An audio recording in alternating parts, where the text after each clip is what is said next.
মেদিনীপুরের সেই বিখ্যাত মুগের জিলাপি আপনারা যদি বাড়িতে খুব সহজে বানিয়ে নিতে চান তাহলে এই ভিডিওটা দেখুন।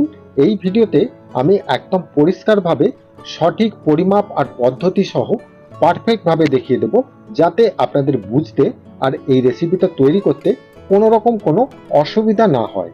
তো বন্ধুরা, আমি মিনাল, মিষ্টির কারিগর, আর আপনারা দেখছেন বেঙ্গল সুইটস চ্যানেল। আর আজকে আমাদের রেসিপি মেদিনীপুরের মুগের জিলাপি তৈরি করা। তাহলে এখানে মুগের জিলাপি তৈরির জন্য সব থেকে গুরুত্বপূর্ণ যে উপকরণ সেটা হচ্ছে মুগের ডাল। আমি এখানে 200 গ্রামের মতো মুগের ডাল ভালো করে ভিজিয়ে নিয়েছি, সম্পূর্ণ এইভাবে ভিজে যেতে হবে। তারপরে আমি 200 গ্রাম মুগের ডালের জন্য এখানে আমি 50 গ্রামের মতো বিরি কলাইয়ের ডাল, এই ভাগগুলো আপনারা মাথায় রাখবেন ভালো করে। এটাকেও আমি ভিজিয়ে নিয়েছি, আমি মিক্সিতে ভালো করে এগুলোকে পেস্ট করে নেব। আপনারা চাইলে শিলনোড়ায় করেও এটা পেস্ট করে নিতে পারেন। আর এগুলো যতক্ষণ পেস্ট হচ্ছে ততক্ষণ আমি চিনির রসটা আমি তৈরি করে নিচ্ছি। এখানে আমি 300 থেকে 350 গ্রামের মতো চিনি দিয়েছি, আর আমি 300 থেকে 350 ml আমি জল দিয়ে দিচ্ছি। মানে আমি 1 বাটি চিনি দিয়েছি আর 1 বাটি আমি জল দিলাম, মানে যতটা চিনি ততটাই জল। এবারে চিনি আর জলটাকে ভালো করে গুলে রসটা তৈরি করে নিলাম, ফুটিয়ে নিয়ে একবারই শুধু ফুটিয়ে নিতে হবে। দিয়ে আমার রসটা তৈরি হয়ে আমি একটা জায়গার মধ্যে রেখে দিলাম। দিয়ে এতে এক্সট্রা ফ্লেভারের জন্য 2 কি 4টে ছোট এলাচের মুখটা এইভাবে ফাটিয়ে ওই গরম রসের মধ্যে দিয়ে ভালো করে নেড়ে দিতে হবে। তারপরে আমাদের রসটা রেডি হয়ে গেল। এবারে আমাদের যে মুগের যে ডালটাকে আমি পেস্ট করে নিয়েছি, দেখুন এইভাবে পেস্ট করে আমি কিন্তু একটা মিক্সিং বলের মধ্যে রাখলাম।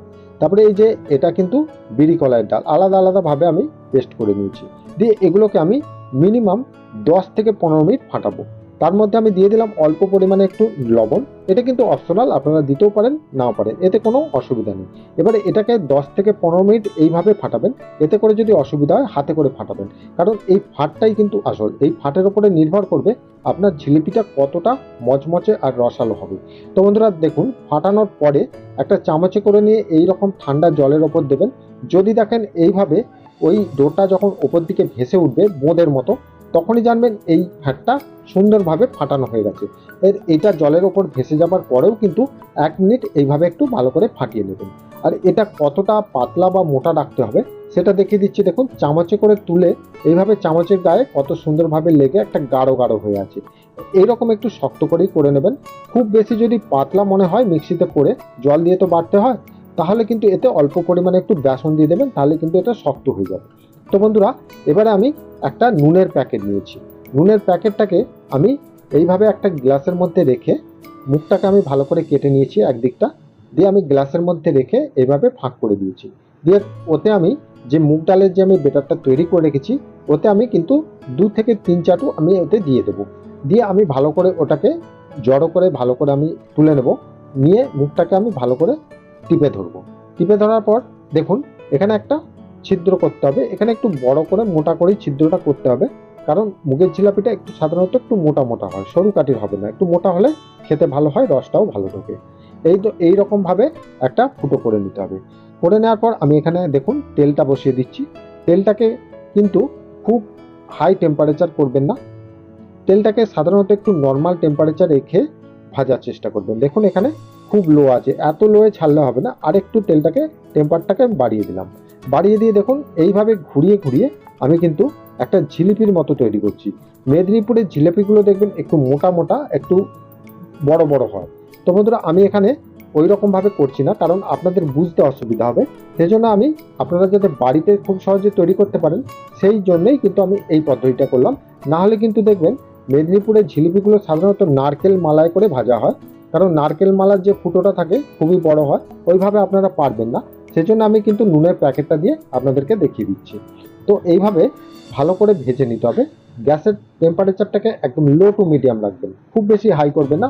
আর এগুলোকে খুব বেশি লাল করে ভাজার দরকার নেই। মোটামুটি একটু গাগুলো যখন হালকা টেনে যাবে, এরকম একটু হালকা হালকা একটু যখন লাল লাল হয়ে আসবে, তখনই তুলে নিতে হবে। খুব বেশি লাল করে দিলে এর ভেতরে রসটাও ঠিক মতো ঢুকবে না, আর এটা খাবার সময় দেখবেন একটু চামড়া চামড়া টাইপের লাগছে। তো দেখুন এখানে আমার একবার ভালো করে সুন্দরভাবে ভাজা হয়ে গেছে, আর গাটাও কিন্তু হালকা একটু লালচে কালার এসে গেছে। তখনই আমি এটাকে এই তেল থেকে ছেঁকে নিয়ে ভালো করে আমি রসের ভেতর দিয়ে দিচ্ছি। আর ওই গরম রস কিন্তু ওটা থাকতে হবে। গরম রসে দিয়ে ভালো করে আমি চেপে চেপে রসের মধ্যে আমি ডুবিয়ে দিচ্ছি। দেখুন, এরপর আমি সমস্ত জিলিপিগুলো ওই একই প্রসেসে ভেজে নিয়েছি। ভেজে ওই গরম রসের মধ্যেই আমি কিন্তু ভালো করে ডুবিয়ে দিলাম। ডুবিয়ে দেওয়ার পর আমাদেরকে একটা কাজ করতে হবে। সেই কাজটা হচ্ছে আমাকে একবার হাতে করে টিপে দেখছি। সাধারণত এখানে একবার গরম করতে হয়। তো এখানে আমি গ্যাসটা জেলে দিয়েছি।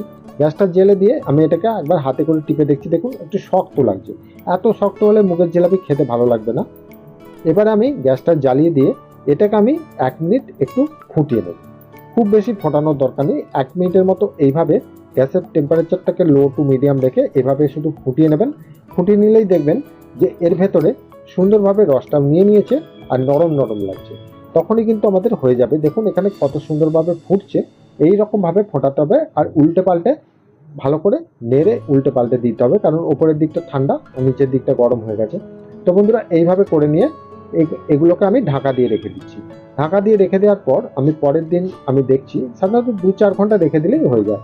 দেখুন কত সুন্দরভাবে জিলিপিগুলো ফুলে উঠেছে আর ভেতরেও কিন্তু পরিষ্কারভাবে রসটাও ঢুকেছে আর খুব নরম এবং সফট হয়েছে। তাহলে বন্ধুরা মুগের জিলাপির প্রসেসটা বুঝতে আপনাদের নিশ্চয়ই কোনো অসুবিধা হয়নি।